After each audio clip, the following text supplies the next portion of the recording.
Good morning, everyone. It is Tuesday, August 27th, 2024. I am Nate Polvogt here with my co-host, the one and only Mike Reedy. Mike, how are you doing? We are a week and 2 days away from the start of the NFL season, my friend. I can't wait for it to start. Doing great. Can't wait for it to start. I don't want to rush it, but I'm excited. I have a bunch of home league drafts coming up. They all are the last week before the start of the season, and I love drafting. So it's one of the best times of year. That's the way to go, man. I had my first home league draft last night. It was an auction draft, a little bit high stakes. It was fun. I'm pretty pleased with my team. But my other home league, we haven't even renewed the league on Sleeper yet. So I'm kind of failing there. But we've got to get to it. It's all friends and family, so it's not going to be hard to get everyone in line. We'll probably do the draft this weekend. Speaking of drafts, this is probably one of the busiest draft week and weekends of the year. We are butting right up against the season. As I mentioned, a week from this Thursday, the season kicks off on Thursday night. We are here with some ADP values and some traps that we think you need to really try to avoid this season. Let's get into it, Mike, and get everyone in and out of here with some knowledge. We're going to start with QB values. Now, I want to start off with your two. We've got Justin Herbert and Bryce Young. Now, these are quarterbacks who are going a lot later in drafts. Mike, let's start with Justin Herbert. Why are you targeting him? There's been a lot of talk of concern, in fact, with Greg Roman being the OC. Why are you not worried? I wouldn't say I'm not worried. I'd say he's a value add as ADP, right? So he's going at pick 123. He's a quarterback 17. He's proven he can do it before. Right? Like, I know the last two seasons haven't been great, but all of his wide receivers and everybody keeps getting hurt. I don't think he's going to run into that this year. I do think they want to run the ball a lot. He only played 13 games last season himself. He's been a consistent QB1 or at least borderline QB1 throughout his career.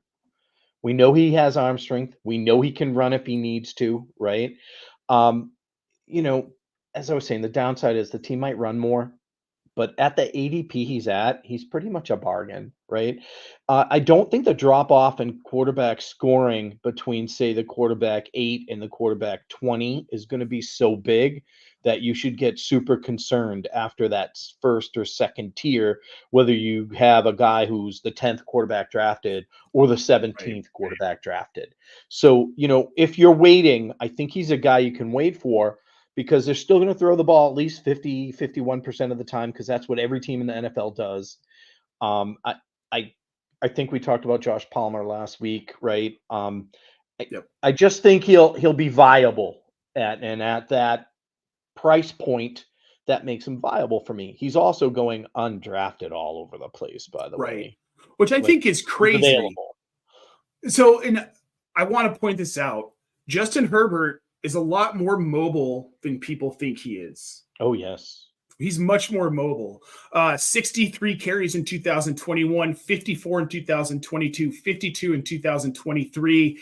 Last season, he averaged 4.38 yards per carry, and he had 3 rushing touchdowns. We're talking about an offense that is going to be asking him to probably be more mobile. This is a guy, Greg Roman, who had Lamar Jackson flourishing as a mobile quarterback. Why can't he have Justin Herbert do the same thing? Maybe his value has shifted to he's going to be more mobile, and maybe look at their backfield. Maybe they start using Justin Herbert more like they use Josh Allen. It wouldn't surprise me, because I don't really like any of the running backs there. That's what I was going to say. When you've got J.K. Dobbins, you've got Gus Edwards, you've got Kamani Vidal. I like Kamani Vidal. I don't trust Gus Edwards, and I don't trust J.K. Dobbins either to stay healthy and play full seasons. The only one I'm interested in drafting is Vidal, and it, with that offense coordinator and head coach, you could be looking at a 3-headed committee, which makes none of them very viable, right? Right. Now, let's talk about Bryce Young, because a lot of people are really down on Bryce Young, look at the team he had last season. He was set up to fail. They were bad. He was set up to fail in a Carolina offense that had almost no weapons. Things have changed a little bit, right? Well, a lot.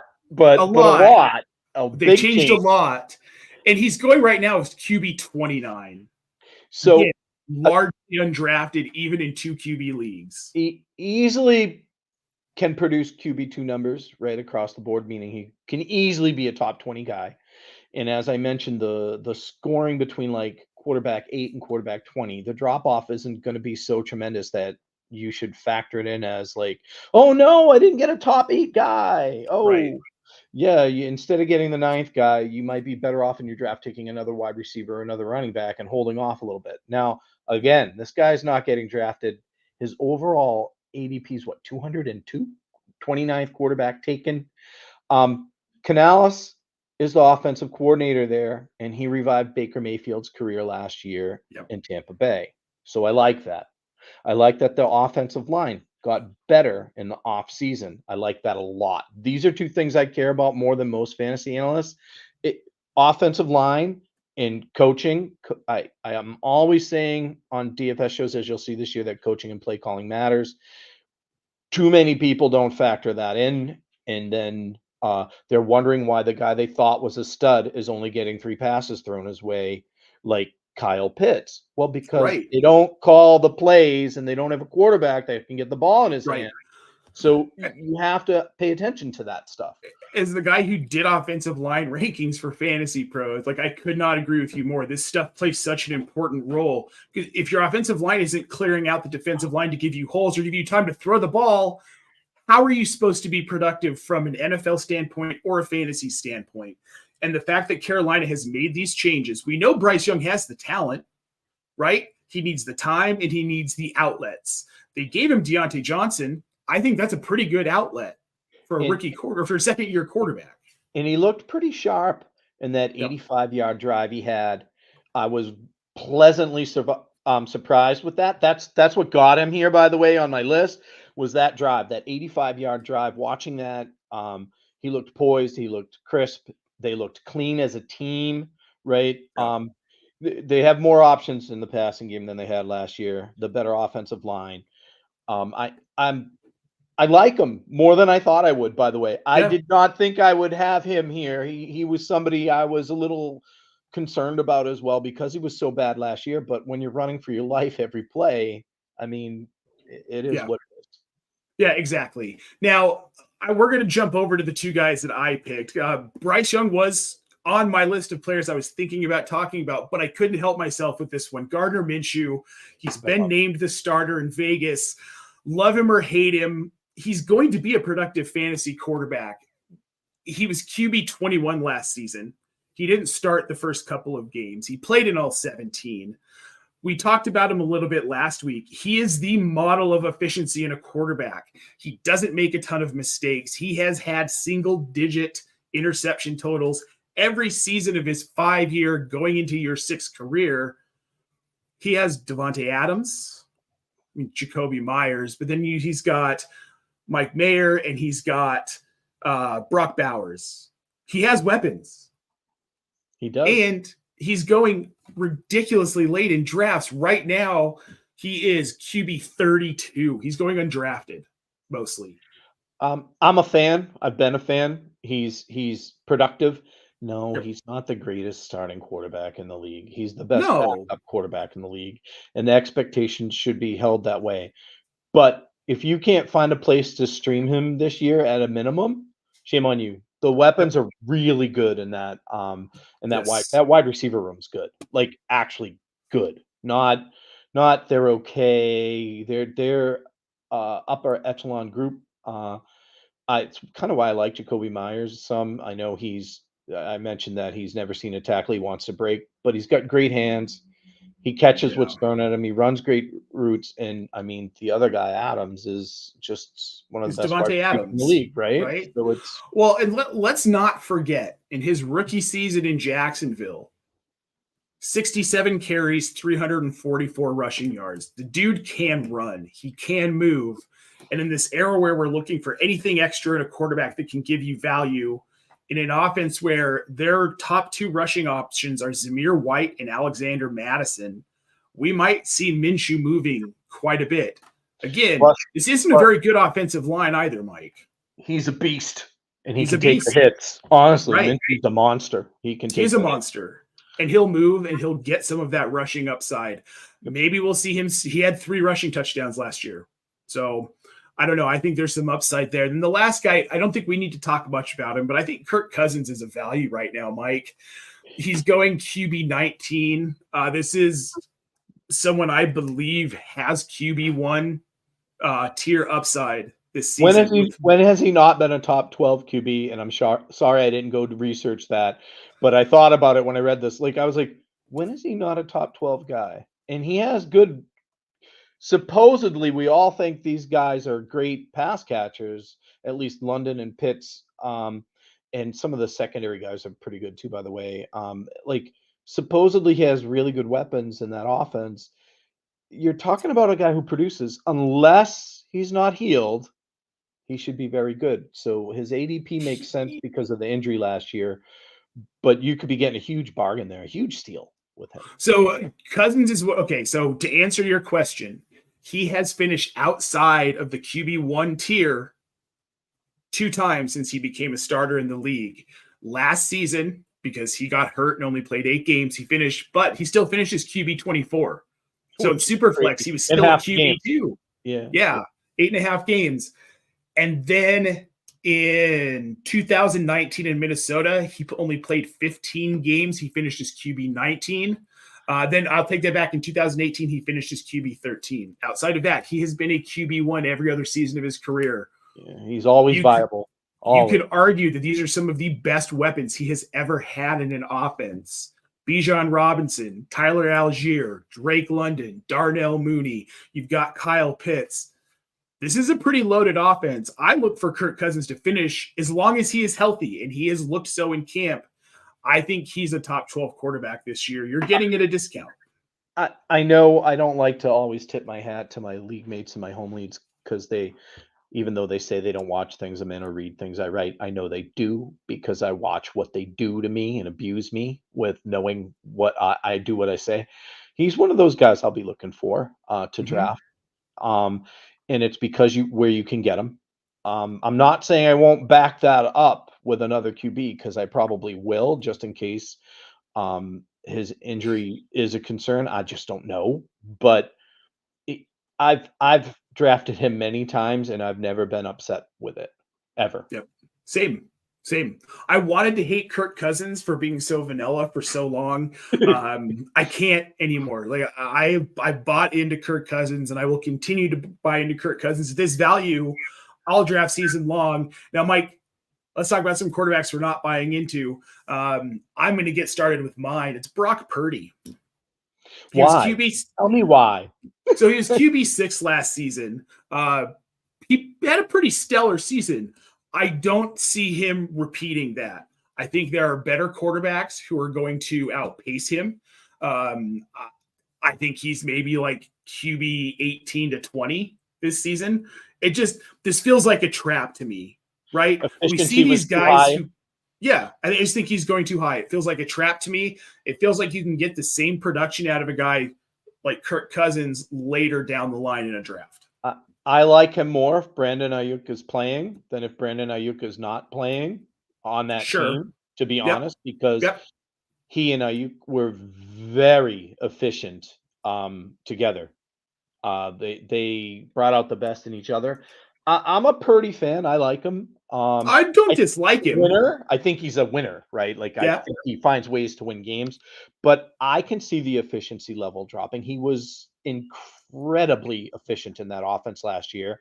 And, defensive coaches have a year of tape on him now that they've been studying since last year. So we'll get to see if they pick up any tendencies he may have that I don't know about because I don't watch film like that. And I'm not good enough to do that at film watching.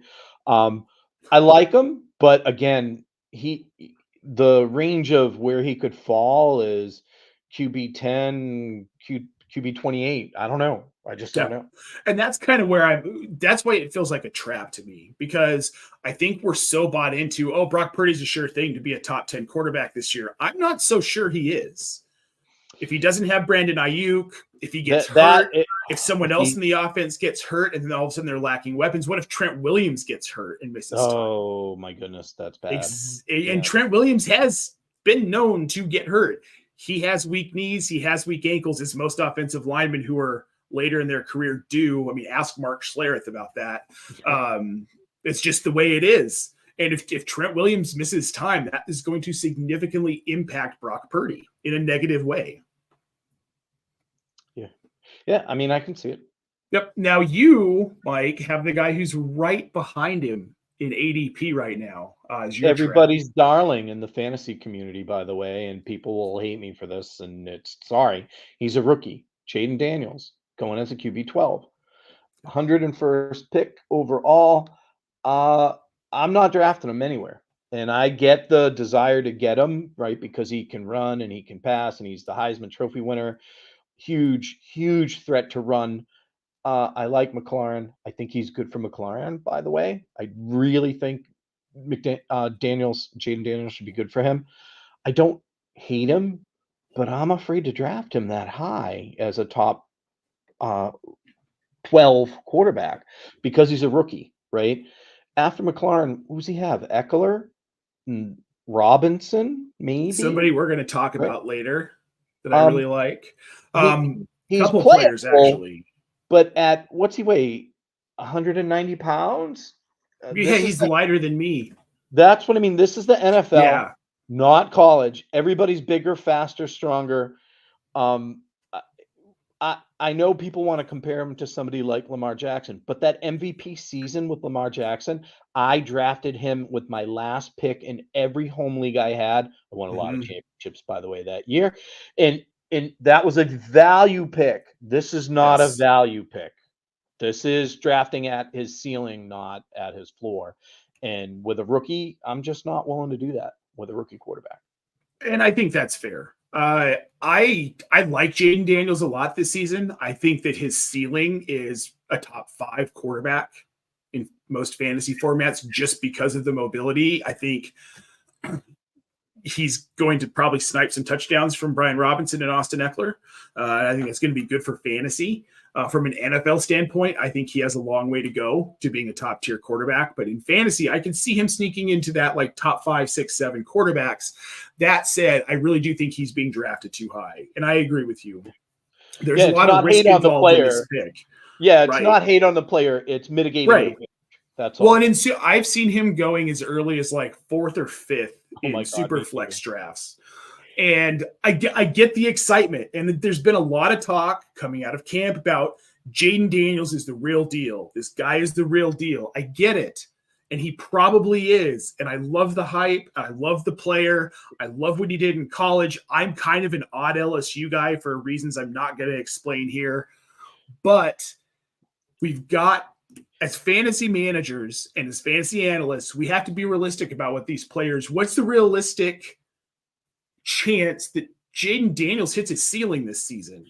Well, this is where I want to say, don't listen to the dynasty guys when you're doing redraft. What? Because the dynasty guys want to draft the rookies in the first round and redraft too, because that's where they spend all their energy studying these guys. He's a rookie. Can he produce top 10 numbers? Yes. Are you mitigating that risk where you pick him? Probably not. I mean, I've seen him go as a top 5 quarterback in leagues, and I'm just shaking my head at that because he shouldn't be your QB1. You should not be taking Jayden Daniels as your QB1. Or love Caleb the Williams. Upside. Yeah. Should not.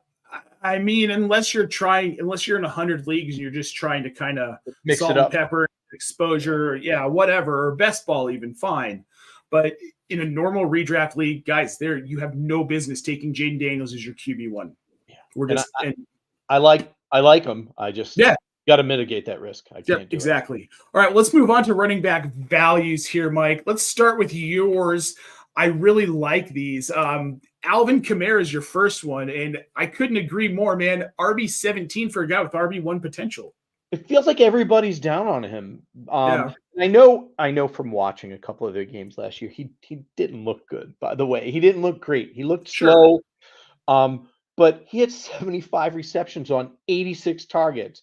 And I know they're just little drop passes in the flat. That's going to continue to happen. So in PPR, I love him. And Fantasy Pro says he has the easiest schedule for a running back on the season. So that's kind of why I like Taysom Hill, by the way, running inside the 20 last week as well. But he only had 6 TDs last year, right? So I think you're going to see some positive regression on the touchdowns for Kamara. He's not done. They're going to need him in the passing game. So in half point PPR and full PPR, I think he's going to exceed this 45th place where he's averaging being picked, which is, middle of the 4th round-ish, right? I think you can take him and feel good with him as your second running back, or maybe even your first running back if you're doing 0 running back in a PPR league.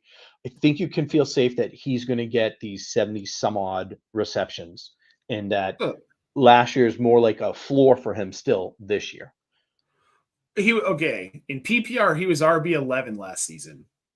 Yeah. He missed 4 games. I was just thinking that too. I'm like, and he missed 4 games. He missed right? 4 games. So he had 70. He was targeted 86 times in 13 games, Mike.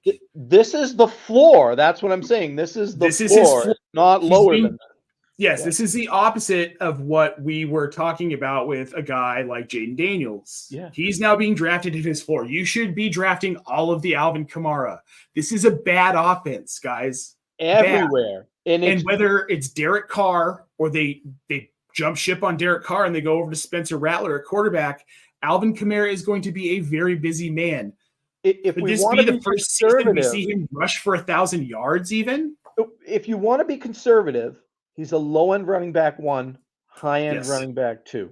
That's conservative. That's very conservative. He's getting drafted as if he played a full season and didn't produce. Yeah. He played 2/3 and produced as a running back 1. I mean, for the season. So I had drafted him in a couple of leagues and traded him for other pieces I needed while he was suspended. And he carried the teams I traded him to once he started playing. And I had him carry a couple of my teams. Yeah. No, great value. He hasn't hit 30 yet either. No. So he hasn't hit that age cliff yet, guys. He has at least another season in him. But you'd think by the way he's ranked and by the way he's discussed that he's just bad and old, and he's not there yet. Well, he's not new shiny, Mike. And for old guys like us, we don't care about that as much. So that's why you need to be listening to what we're saying, all you youngins out there playing fantasy football. And speaking of guys that I think we're way too low on, Javonte Williams in Denver, Mike. We're now 2 years removed from that absolutely brutal knee injury. He looks good. He has looked good in preseason. He has looked good in camp. It doesn't mean I don't like Jaleel McLaughlin, but they play different roles in that offense. And that's people were so down on Javonte this offseason. At the beginning of the offseason, Nick Scripp and I multiple times had tweets out there or posts on X, whatever you want to call it, regarding Javonte. If you didn't have him, I probably would have had him in here as well. He looks good. He is the starting running back there. Yeah. This is a head coach who runs an offense that has supported multiple running backs many, many, many times. Alvin Kamara and Ingram. It's I like him a lot as well. I think he's a great pick at his ADP. And he looks healed and he looks crisp. I like him. Even if he finishes as like a middle of the road RB2, that's still, you're getting him at RB27 right now. And to your point, Mike, like this is a guy in a Sean Payton offense, and Alvin Kamara, Mark Ingram, Jaleel McLaughlin seems to be kind of like that Alvin Kamara light type role. Javonte Williams can do it all, though. I mean, he's a very, very talented pass catching back as well. We saw that his rookie season. We didn't see as much of it at North Carolina as I think we would have liked, but as is the case in a lot of college offenses, this is a breakout year for Javonte Williams. He's healthy. He's 100% off of that knee injury. He's got the juice in an offense that might actually be a lot better than a lot of us thought. We'll see. We'll see. I said might. I didn't think they were all that bad last year, and what we're hearing about Penix is that he's pretty good, by the way, as well. Another rookie that no one's talking about as a starting fantasy option. Having these guys like these two running backs that both can catch the ball is going to help that rookie quarterback a lot. Patrick got waived. People are talking about Dulcich being a guy there. I mean, you're in this neck of the woods, right? So you get to see what the beat writers have to say more than I do, anyways, unless I'm truly paying attention. I like both of the running backs there, and I think they're both value picks. I like Javonte a lot, by the way. Yeah, and I think you're right. I think they're both really solid value picks right now. We'll see what this offense ends up being. As someone who lives in the jungle of Denver, I'm hoping this team's better than we thought. I mean, I'm rocking my old back when they were really good. 2 Super Bowls, baby. All right, now we're going to now talk about a team that hasn't ever won a Super Bowl. I don't know that they're even remotely close after all the money they gave to Deshaun Watson, but Jerome Ford. I like this one, Mike. So right now, running back 38. He's going with the 111th pick. He's going to move up, though, ADP now because Nick Chubb's on the pup, right? There's no reason to rush Chubb back. Jerome Ford's a guy who had 813 rushing yards and 4 TDs last year after Chubb went down. So he also did not play a full season. He had 44 receptions for 319 yards and 5 more touchdowns. So we're looking at potentially 10 touchdowns from this guy. They're not going to rush Chubb back. Plus, when Chubb comes back, at best, you're probably looking at a committee. That injury was bad. He needs time to heal. There's no point in bringing him back too early, and especially since Jerome Ford was good. I love him at ADP. I do too. And I like that you pointed out that he had the 5 receiving touchdowns last season. 3.9 yards per carry, 3.99 yards per carry. So just below that 4 that we love to see. It's where sleeper turns to green here. He was RB 16 last season, Mike. Yep. And that was with partial work. That was with Nick Chubb partially healthy. So now, where you get him, it's great because even if Chubb came back and was healthy, you're going to get 4 weeks to start your season of this guy who's going to be your 3rd or 4th running back at a minimum. There's no way that Nick Chubb can get back to the Nick Chubb of old. The Nick Chubb that we were taking, we were arguing, should we be taking him first overall in non-super flex formats? That guy's gone. Too many injuries, too much time. I think Jerome Ford is probably the 1A. When Nick Chubb comes back, Chubb becomes the 1B, what they needed Kareem Hunt for last season. But I think Ford's the guy. And Ford is the guy in an offense with Deshaun Watson at quarterback, who the guy still hasn't taken a snap this season.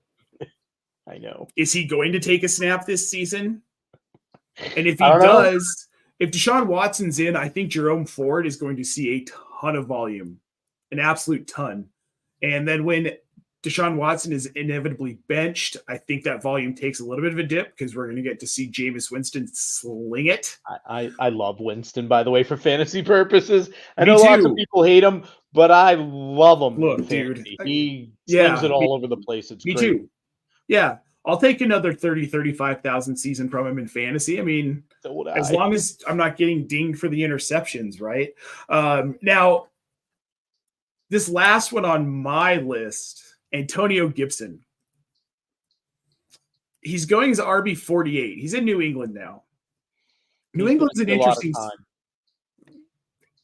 Here's where I'm at with this, because RB 48. Do I think he's anything? He's probably at an RB 3 for me this season. A solid flex option in this New England offense.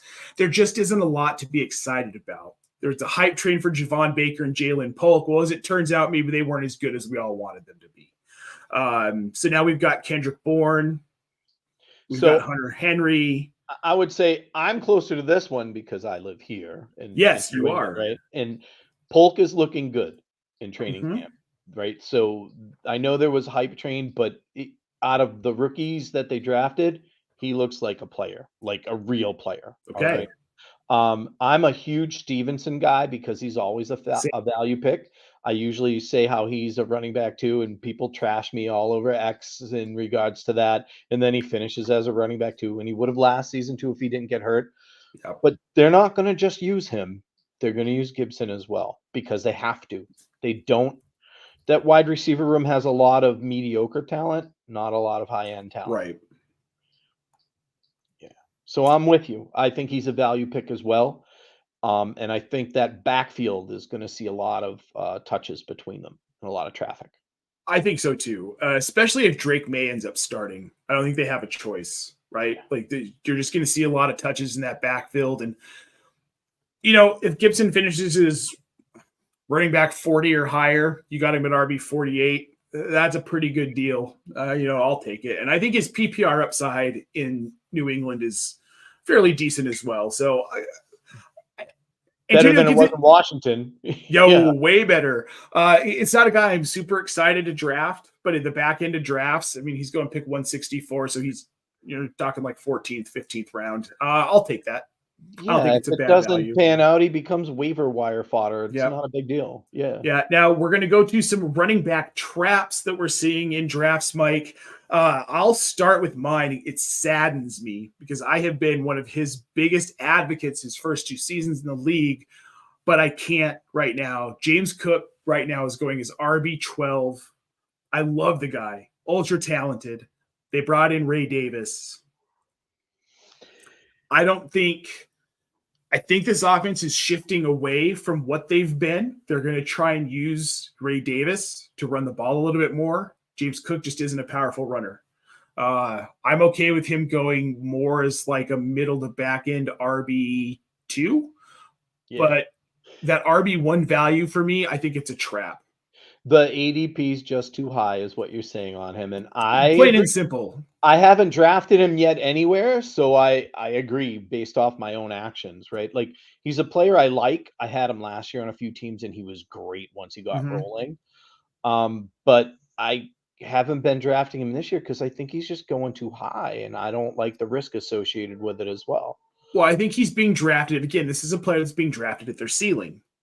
Right? He was RB12 last year. I think that's the cap. I think we saw the cap on James Cook last season.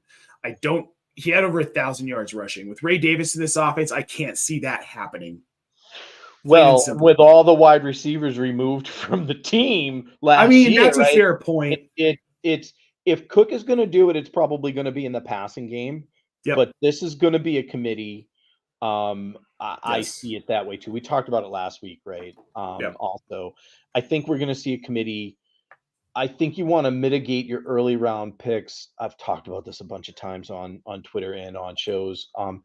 Your first 4 rounds or so, everybody's good, right? Like, but mitigate your risk. You don't want to be drafting a guy at a ceiling from the year before, which we can talk about with the guy I have here as well. I felt the same way about Cook. You're drafting at ceiling. You can get more of a sure thing with other players that have similar ADP and not get burned, where you potentially could get burned by Cook. He's probably not going to outproduce what he did last year.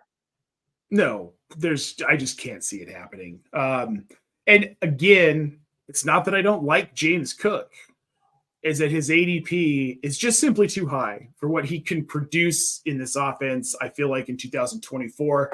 And Mike, I'm really glad that you brought this player to the table because I could not agree with you more.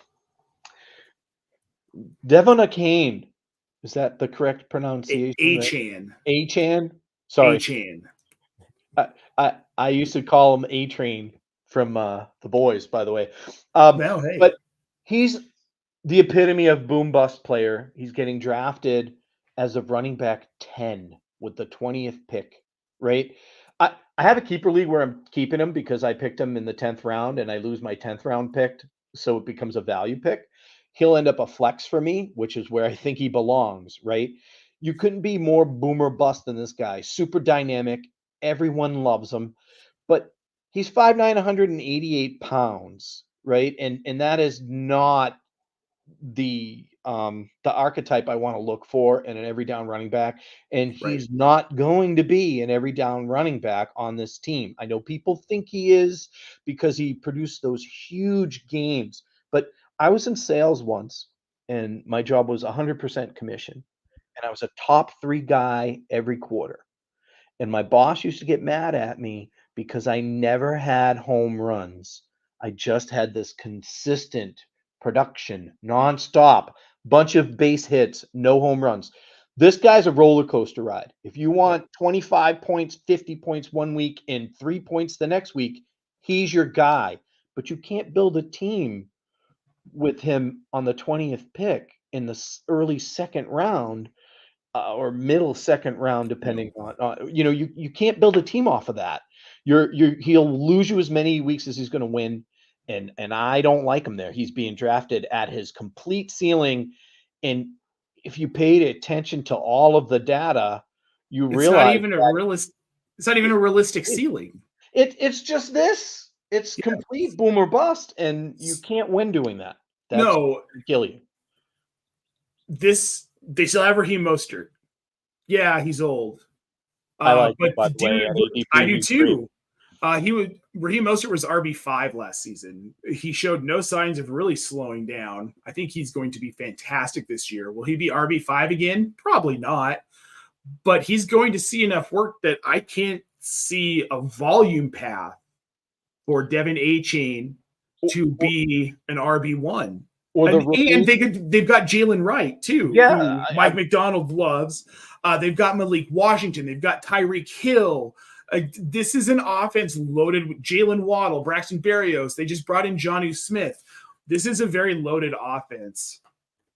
And at running back, to say that they're going to have an RB1 in fantasy, their backfield is great for regular football.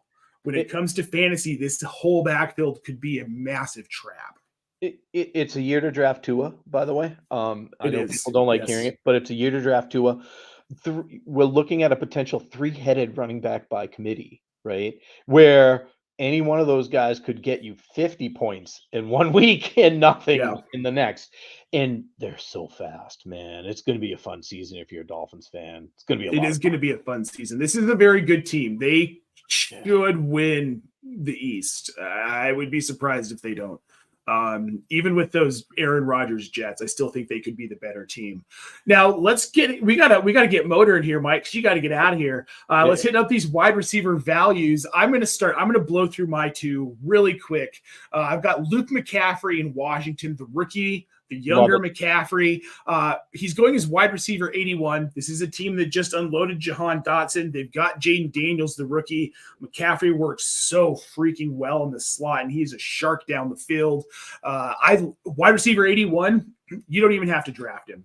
You can just go ahead, get him on waivers week 1, head of week 1, and you're going to be pleased, and your league mates are going to be pissed. Same thing with Malik Washington, who we just mentioned in Miami. Wide receiver 129. You don't have to draft him. But what do we know about Mike McDaniel? He loves speed. And Jalen Wright is very fast as well. But Malik Washington is quick as hell. He is very much that Tyreek Hill speed type of guy. You get him in some of those pre-snap motion sets and you get him going. How are teams going to pick between Jalen Waddle, Tyreek Hill, and Malik Washington? I think you can't. You can't. Going to be a very fun season for that team. Yep. Yes, exactly. All right, Mike, I like your two. Let's start with your Northwest guy. Andei Iosivas? Well, no, the one below him. Plays you want in the Northwest. Jaxon Smith-Njigba? Yeah, let's go with that guy. All right, so he's the wide receiver 47, 103rd pick. I think DK stays the top guy. Tyler Lockett's not getting any younger. He's a guy I draft almost every year. By the way, Tyler Lockett, I like him a lot. Me too.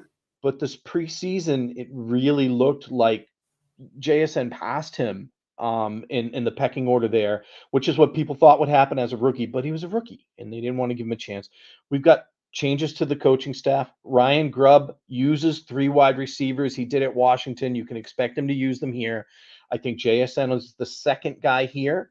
And if you went with like Scott Simpson's wide receiver 3 theory, right, in drafting, he's the guy you want to pull from this team. His ADP is nice. It's low risk if you're going to take him, and he should exceed that, right? The 103rd pick in the draft, I think a 10th round pick. I think he'll exceed that.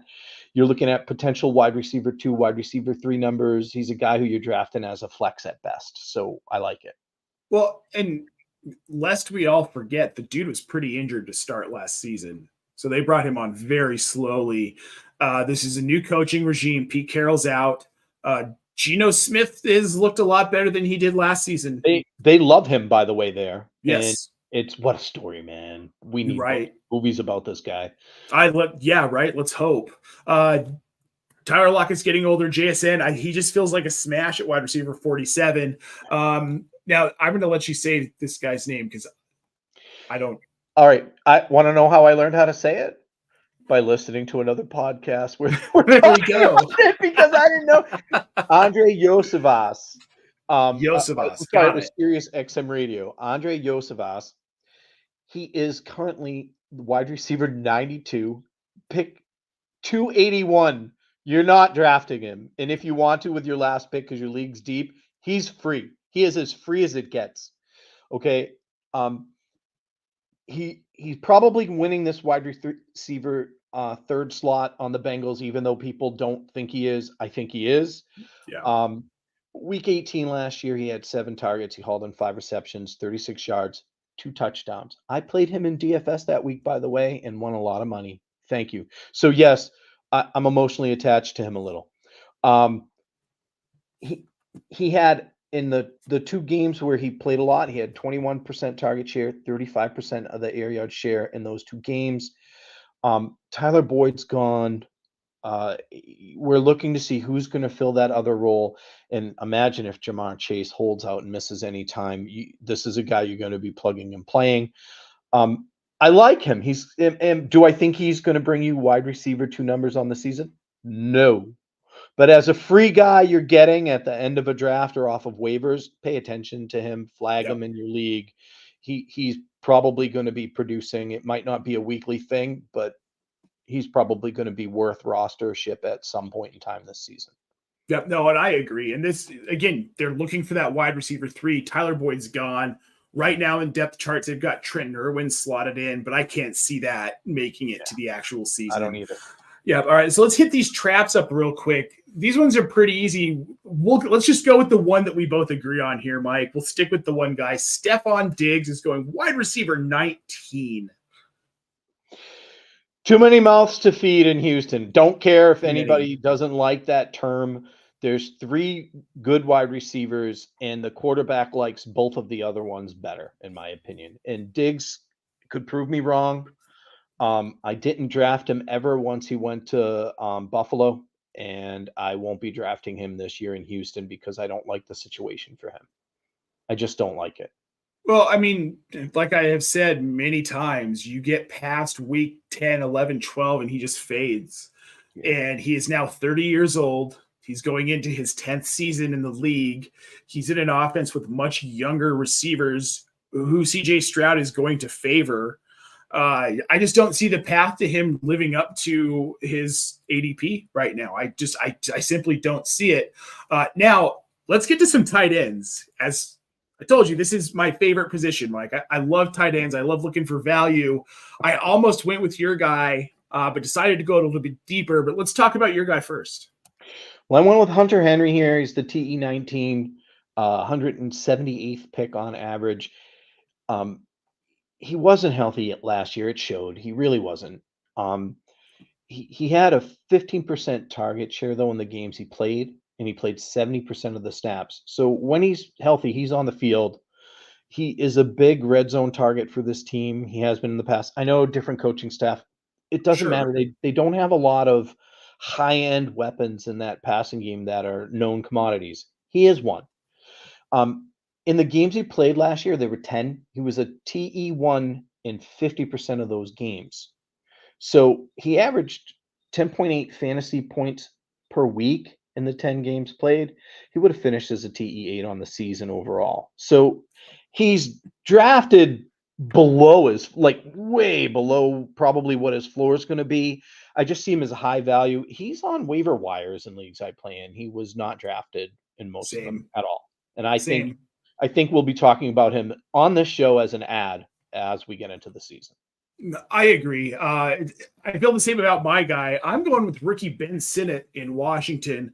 A couple of reasons. One, He's a rookie who's going as tight end 23 in an offense with a rookie quarterback. And as you and I just talked about, there aren't a ton of weapons in that offense right now. They just got rid of Jahan Dotson, Luke McCaffrey, Ben Sinnott, Jayden Daniels. I feel like these might be the three most exciting assets outside of Terry McLaurin in this offense. Not super excited about the backfield. I'm sorry, my Facebook friend, Brian Robinson, if you're watching, I still love you, buddy. But I think Ben Sinnott could be a value. He's one of those guys, again, not getting drafted. If you're going to be streaming tight ends, keep this guy on your radar. He could provide some value as the season moves on. He could get more involved in this offense. He's a pretty efficient blocker as well, which is something you really want to see out of these tight ends. Keeps them on the field. And real quick now, got a couple of questions we want to get to in the chat, but I want to hit our traps real quick, Mike. Guys, I don't think have the path to value to living up to their ADP. I'll go with mine first. Brock Bowers, tight end 11. I love the talent, great dynasty asset, but in redraft, guys, be realistic about what he's going to be in this offense. Even with Gardner Minshew, it's really hard to see him being a top-tier tight end. Did Michael Mayer lead that team? Right? That's what I keep wondering when I see him going. I know he didn't. Yeah, I know he didn't. Yeah. Yep. I have George Kittle. Roughly 50% of the time, he was a good tight end last year. 9 out of 17 games, he had double-digit fantasy scores. Again, you're looking at a roller coaster ride with Kittle. He might be the best all-around tight end in the league. I think he is. I love him as a football player. I don't love him as a fantasy asset.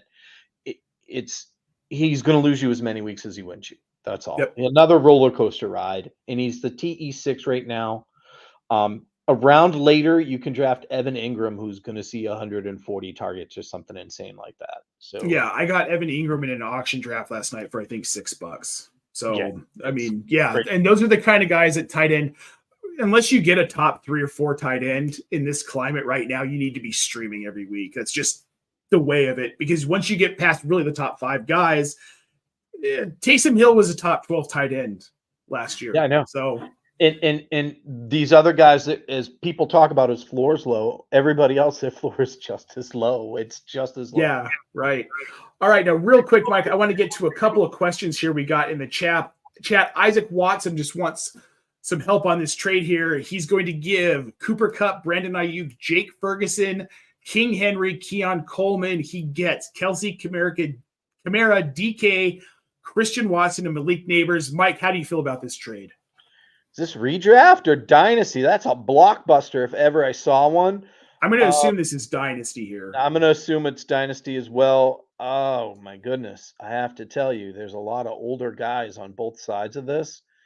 You want to win this season? I'm probably leaning more towards this Kelsey Kamara, DK Watson, Malik Neighbors team than the other team.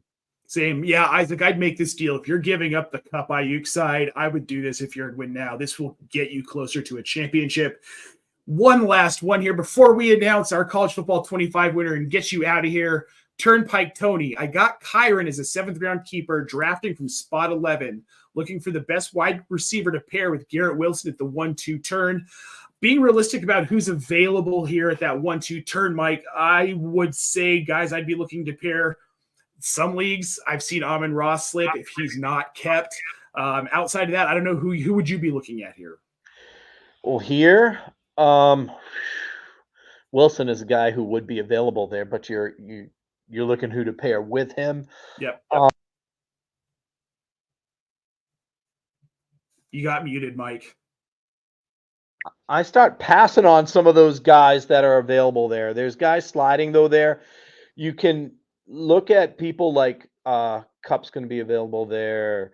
Deebo Samuels, it might be a little early for those guys, but Puka might be available. Puka might be available. With him being dinged up, I'm a little out on him though. Just because he's dinged up, it's hard to be out on him. I know, but it is hard. I think Kupp's going to bring you just as much value. It depends on who slides in round 1 and who's kept, right? This is what's making it hard. If it's keepers, you're assuming Justin Jefferson's kept, Jamar Chase is kept, Amon-Ra St. Brown's kept. So I think you're looking more at the Deebos, the DK Metcalf type guys. DK's a guy I'd be great with paired with Garrett Wilson. I think there's a lot of value right there. Yeah, and I like DK Metcalf a lot this year. We've talked about that team a little bit too much maybe on this show, huh? Probably a little I like bit, him but a lot. brand colors do kind of look like Seahawks colors. Just it is what it is. All right, guys. Well, I want to thank everyone so much for tuning in. Real quick, we're going to get to it. As you know, we are giving away a copy of College Football 25. We have given that copy away. Let me get this comment off the screen here and get that up there. The winner is Jerry Bagshaw. We want to thank Jerry for signing up for Pros with Joe's, subscribing to our YouTube channel, and thanks to everybody who entered. Pros with Joe's is done, so make sure you look for it next season. Donations are not over, though. There will be a link coming out where we are going to be doing general donations. Whoever wins gets to pick the charity for that final chunk of donations. So make sure you check that out at proswithjoes.com. Mike, thanks for tuning in. Well, thanks for coming out and showing up, man. This has been fun, and you can catch us, guys, every Tuesday, all season long. Once we get into actual football, we'll be dropping waiver wire finds every week on Tuesday to help you win your leagues. Thanks for managing my time for me, Nate. I appreciate it. Yeah, we got to get you the hell out of here, great job, man. Yeah, man. All right, we'll see you guys on the flip side. Have a great week. We'll see you next Tuesday. Thank you, everybody.